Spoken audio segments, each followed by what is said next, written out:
Before listen, lock your door. Subscribe for daily horror story. First story. I'd been hiking solo for years. There's something about being out in the woods that makes my mind go quiet. No notifications, no traffic, no expectations. Just me, my pack, and the trail. This trip was supposed to be the same. A simple 3-day hike through a stretch near Flat Hollow, Virginia. It was a section I'd never tried before. A quieter loop that cut through ridge, forest, and old, overgrown paths not many people used anymore. Locals had warned me the area was strange, but that kind of talk is common in mountain towns. Usually, it just means the terrain is rougher or the trail's not well marked. I didn't pay it much mind. I arrived in the afternoon, signed the trail register, and headed out under cloudy skies. The trees were turning, and the chill in the air told me fall was in full swing. Perfect hiking weather. But by the time I reached the second night's camp, something felt off. I didn't know it then, but this wouldn't be just another solo trip. Something old and hungry still moved in those woods, and I had just walked into its quiet territory. It started with the lights, not fireflies, not headlamps. As dusk settled in, I saw them, 3 pale lights bobbing slowly through the trees down the slope. They weren't bright, but they pulsed, as if breathing dot at first.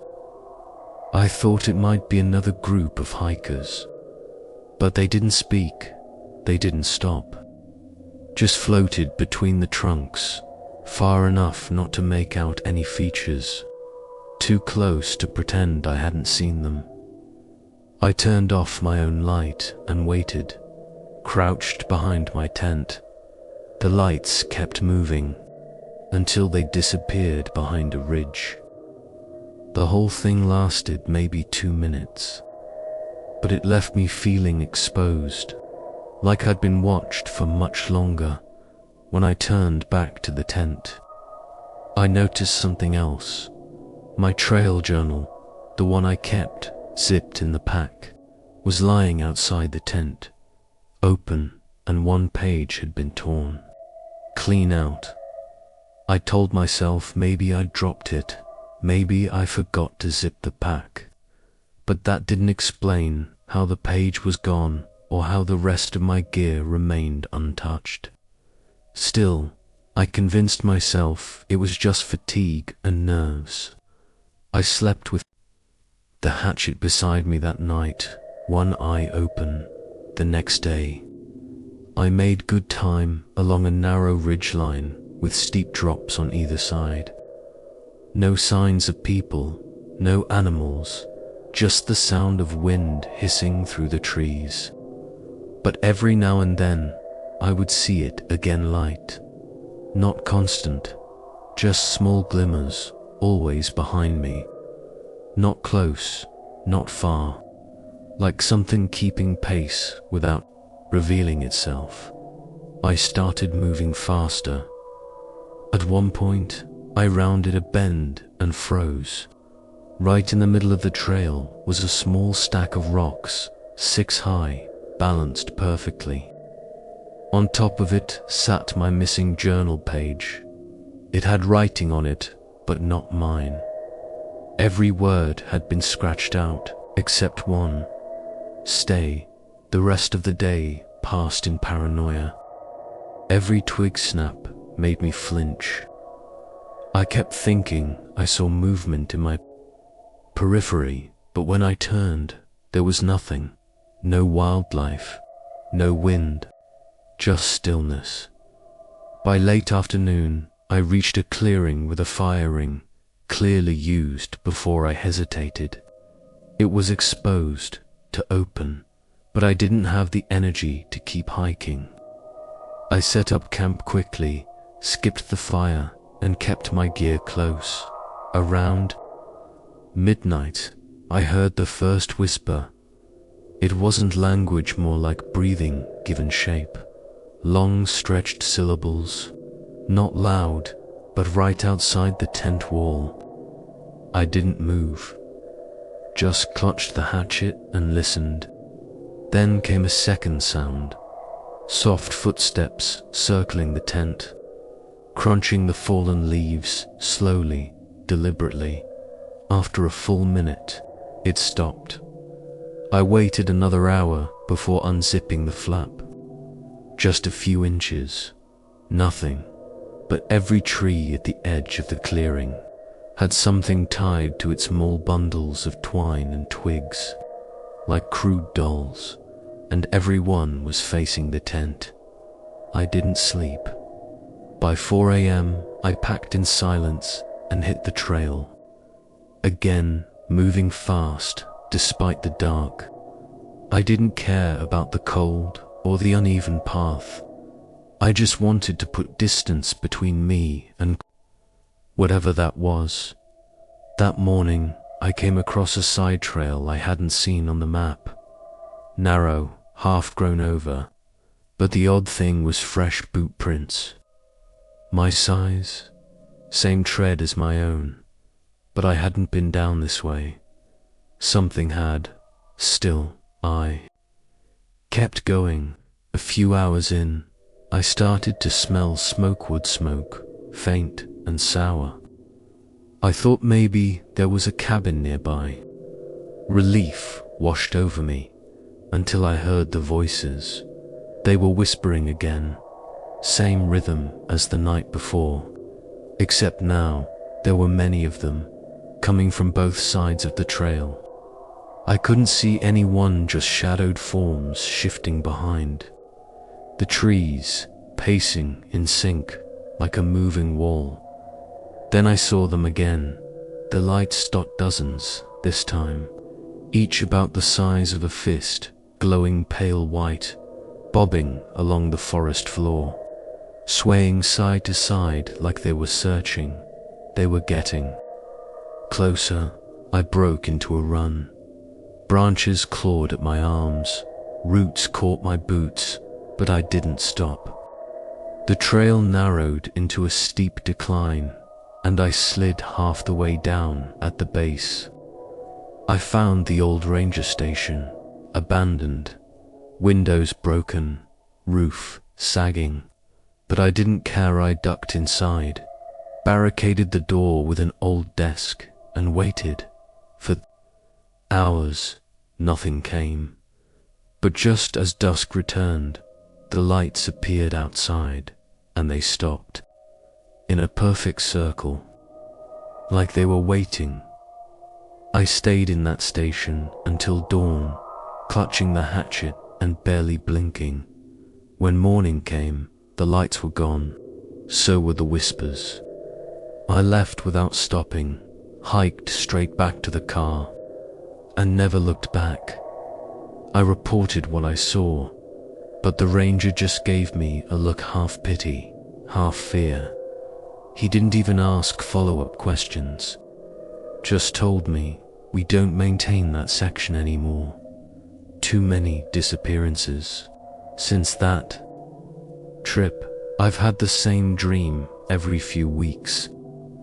I'm in the woods, it's dark, the lights are back, closer this time, and I wake up gasping just as the first whisper reaches my ear. I haven't hiked alone since I still love the mountains, but I respect them now, because there are things that walk at night in Flat Hollow, and not everything that glows in the dark wants to be found. Warning: next time you see lights in the woods at night, don't follow them. Second story.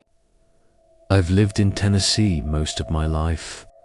My dad was a ranger, and I grew up learning to respect the land, the woods, and the silence between trees. I was never one to scare easy. When you grow up hearing coyote howls outside your bedroom window and spotting bear prints near the chicken coop, You learn what fear should feel like, and when it's just in your head.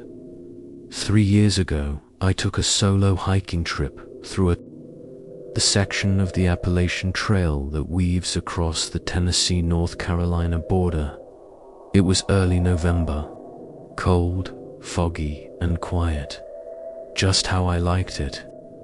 I had 5 days off work and packed light. I wasn't looking for crowds or scenic overlooks. I wanted stillness. The kind you can only get when your phone's dead and there's not a single other boot print on the trail ahead of you. The first 2 days were perfect. The air had that crisp sting, and fallen leaves muffled every step. I set up camp by a small stream the second night, maybe 10 miles from the nearest access road. No signal, no noise, no stress. But that night, I woke up around 2 a.m. because I heard someone whistling. At first, I thought it was just a bird call or wind playing tricks. But no, this was a tune, slow, deliberate, and off-key. It sounded like someone trying to remember the melody of an old song. The kind of whistle you hum when you're looking for something. It came from somewhere up the ridge behind my tent, maybe 50 yards off. I stayed frozen for at least 5 minutes, clutching the small hunting knife I always keep beside me. I whispered out a few cautious hellos. Nothing.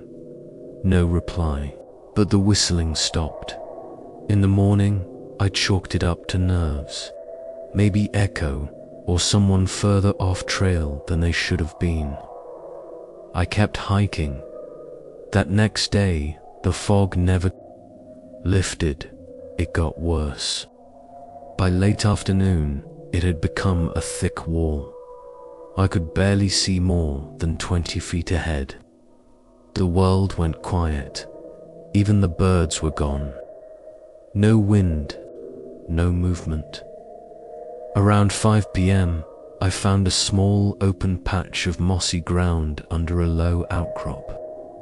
I pitched the tent and didn't bother with a fire. Everything was damp. I ate cold, jerky, drank from my filter bottle, and climbed inside for the night, just as I started to doze off. The whistling came back, same tune, same dragging pace. But this time, it was closer, much closer. Right outside the fog line, I sat up straight, knife in hand.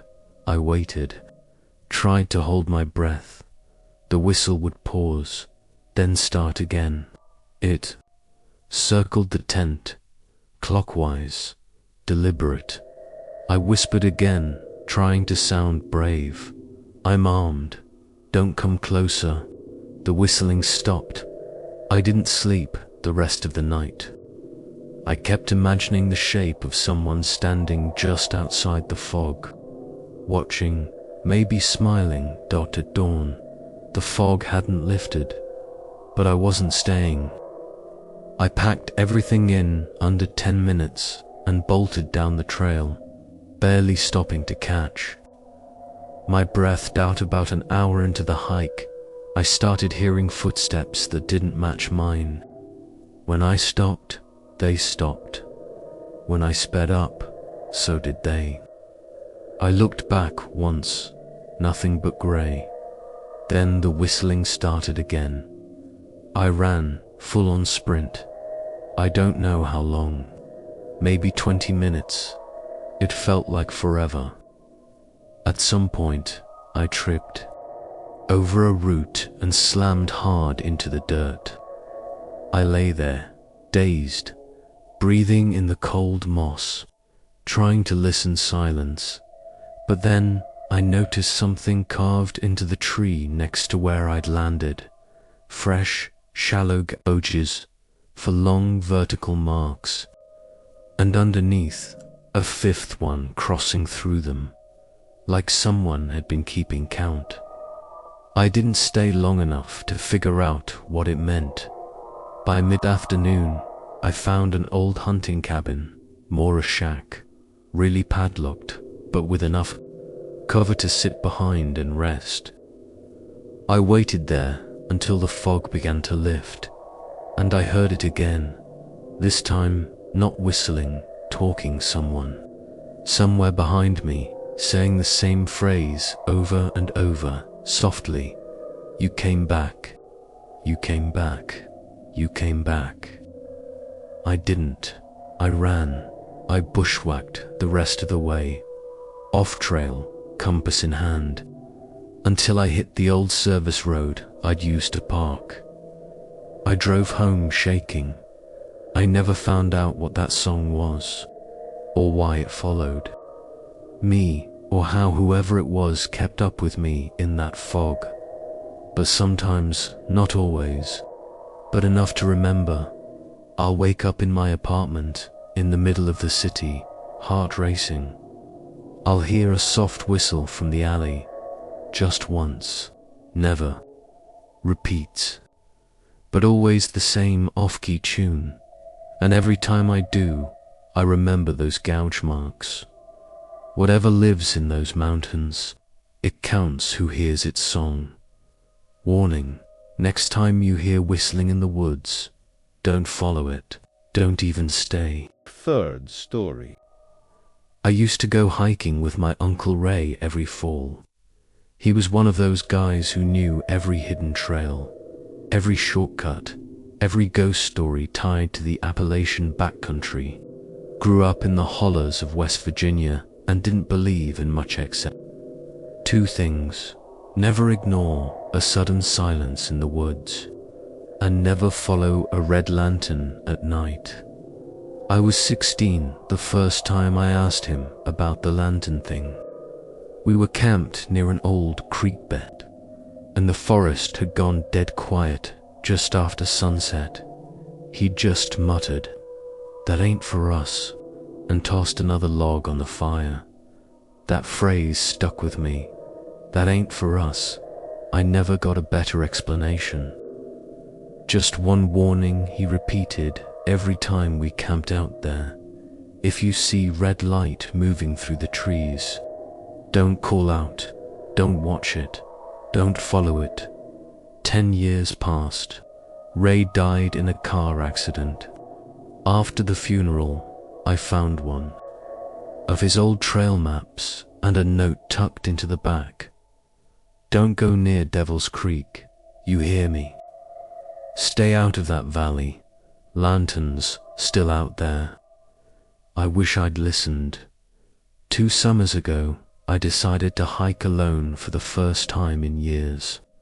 Something about Ray's death made me feel like I needed to reconnect, clear my head, so I chose a trail I'd never done before, one that cut through a narrow valley with a dry creek running through the middle. I didn't realize it was Devil's Creek until my second night. It was late. I'd set up camp beside a ring of dead trees about 50 feet from the creek.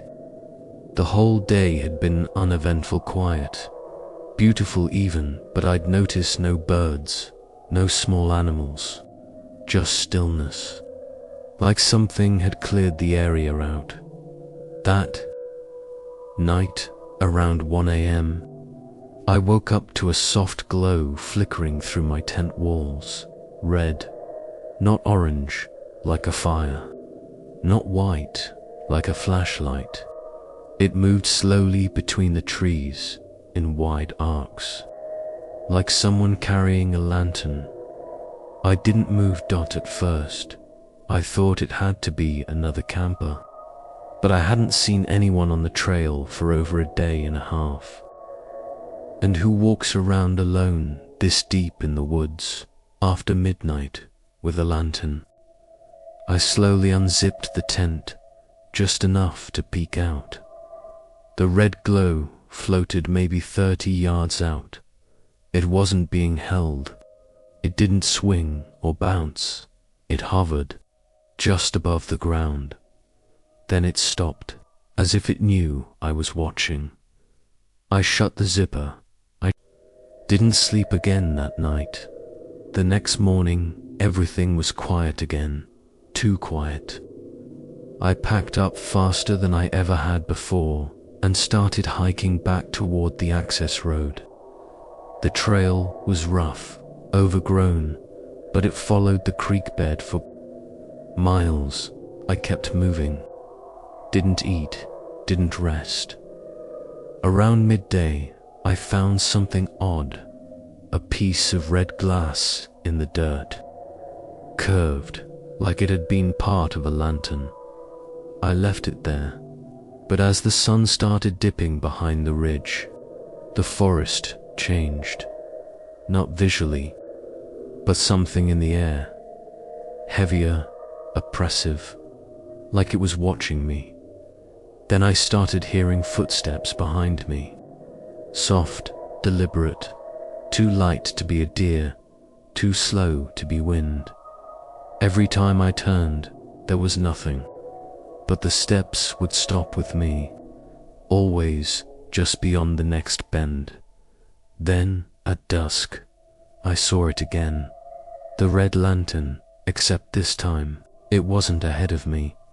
It was off to my left, deeper in the woods, and this time I saw a figure behind it. Just a shape, too tall, too thin, holding nothing. The light hovered in front of it, like it was being pulled along. I froze, couldn't move. And then, I swear to God, the light split. One orb of red light stayed in place, and the other moved toward me fast. I ran, I didn't think. I dropped my pack, tore through undergrowth, ignored the trail completely. I crashed through branches, fell twice, kept running, only stopped when I reached the road near dusk the next day. I never went back for my pack. I don't even remember where I left it. Weeks later, I went through Ray's things again. Found an old photo tucked inside a hunting book. Black and white. Looked like it was taken sometime in the 60s.